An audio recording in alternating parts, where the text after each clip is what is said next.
YouTube's streampunk stars, including Lily Singh's enter YouTube. This is an excerpt from the book Streampunk's YouTube and the Rebels Remaking Media. Harper Business, 2017.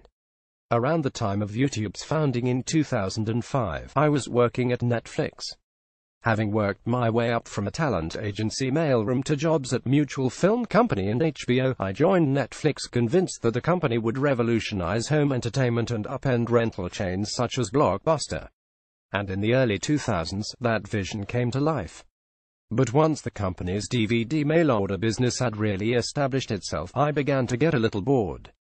One day, my bosses, Ted Sarandos and Reed Hastings, asked for a volunteer to help lead a new side project. Instead of mailing out physical DVDs to customers, could we figure out a way for our customers to view films and TV shows digitally, over the internet? HarperCollins. Now, volunteering to lead a new initiative is a very stupid thing to do at Netflix. The company's culture prides itself on relentless focus, dispassionately eliminating business initiatives that are not core to the overall strategy. You can work on something for years only to find that project mothballed during a quick meeting. But I was hungry for a challenge, so I offered to take on the new project. I was the only volunteer. It wasn't the first time that Netflix had evaluated an internet-only option, but only in the mid-2000s did data speeds and bandwidth costs finally reach the point where asking users to download an entire movie online no longer seemed like a crazy idea.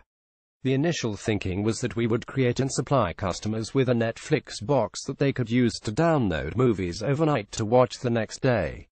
It was incredibly difficult to acquire the download rights to movies, just as it was difficult to create the new box and service, but by 2005, we were finally ready to launch. Then I saw YouTube for the first time. More precisely, I saw grainy videos of snowboarding accidents and people lighting the kitchens on fire, and I saw that those videos were attracting massive viewership numbers, making YouTube one of the fastest growing sites on the internet. We at Netflix, along with everyone else in the industry at the time, were focused on delivering movies to people in the highest quality available.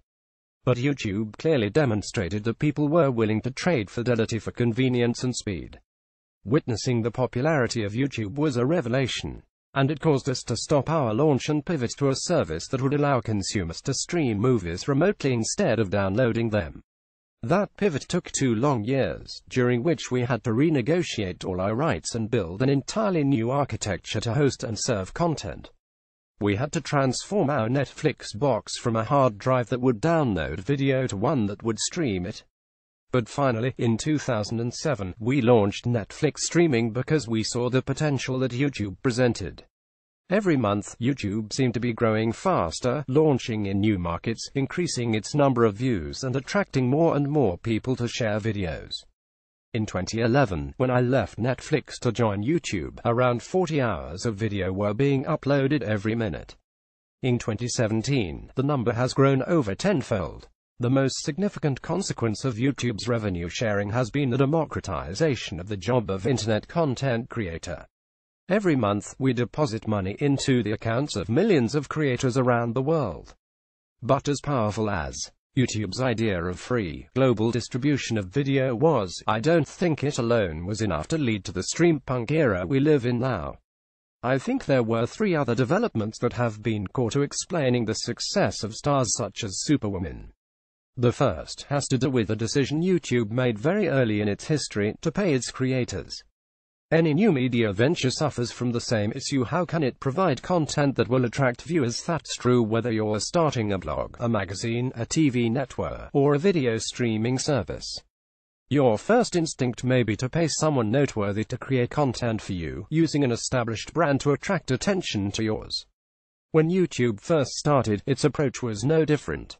In addition to hosting all the videos that users uploaded, YouTube signed deals with NBC as well as smaller players such as collegehumor.com, giving them a share of advertising revenue in return for content they uploaded to the site. But then YouTube made a novel decision in 2007. It launched the Partner Program, extending the sharing of ad revenue to creators of all kinds, not just to established media companies. If you reached a certain number of views as subscribers, you could give YouTube the right to sell advertising against your videos and receive the majority of the money it earned from your channel's traffic. If you speak to people who were at YouTube in those early days, the creation of the partner program wasn't primarily a business decision. Instead, it was about fulfilling the egalitarian promise of anyone being able to create content. George Strompolos, currently the CEO of the media company Fullscreen, helped create the partner program. He told me that the company wanted to ensure that YouTube would be a home for new voices, not just to get seen but hopefully to generate some income and earn a full-time living. It was one thing to give people an opportunity to connect with an audience, it was another to give them a paycheck. Sadly, to date, YouTube is the only significant player in the social economy that pays all its creators a share of the advertising revenue the content generates. There's a lot of discussion today about the sharing economy and what companies such as Uber, Lyft and TaskRabbit owe to their employees. But long before there was a sharing economy, there was a social economy. That economy functions because users supply content, posts, tweets, pics, snaps, vines of videos. People tune in massive numbers to see that content, and advertisers pay to run ads against that content to get the products in front of viewers. Without the voluntary contributions of billions of people, the social economy would collapse. But sadly, to date, YouTube is the only significant player in the social economy that pays all its creators a share of the advertising revenue the content generates. In just over a decade, the scale of YouTube's partner payments has become massive.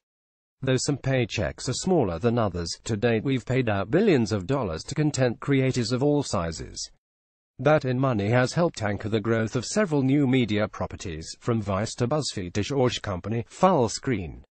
It has helped bolster the bottom lines of traditional media companies and music labels. We've paid out $3 billion to the music industry alone. And it has created an entire business-to-business layer of service-oriented firms that provide the infrastructure for internet video to thrive, offering rights management support, data analysis and specialized ad technology. But the most significant consequence of YouTube's revenue sharing has been the democratization of the job of internet content creator. Every month, we deposit money into the accounts of millions of creators around the world. That money is what helps a streampunk get his or her start. It's what changes the act of making videos from a hobby to a trade. It's what transforms a career in entertainment from an option available only to the well-connected or very lucky to a path that is open to almost anyone. Weeks before the launch of its streaming service, Netflix spun off the box into its own company, called Roku again, a demonstration of the company's strong desire to focus on its core competencies. Robert Kinkle is the Chief Business Officer at YouTube, where he oversees commercial, creative and content partnerships for the platform. Previously, he was Vice President of Content at Netflix, where he spearheaded the company's content acquisition for streaming TV shows and movies over the internet. Kinkle has been listed in Variety's Dealmakers Impact Report as one of its disruptors, Vanity Fair's New Establishment list, Billboard's Power 100 list and Adweek's 50 list of vital leaders in tech, media and marketing. Reach him at Wrinkle.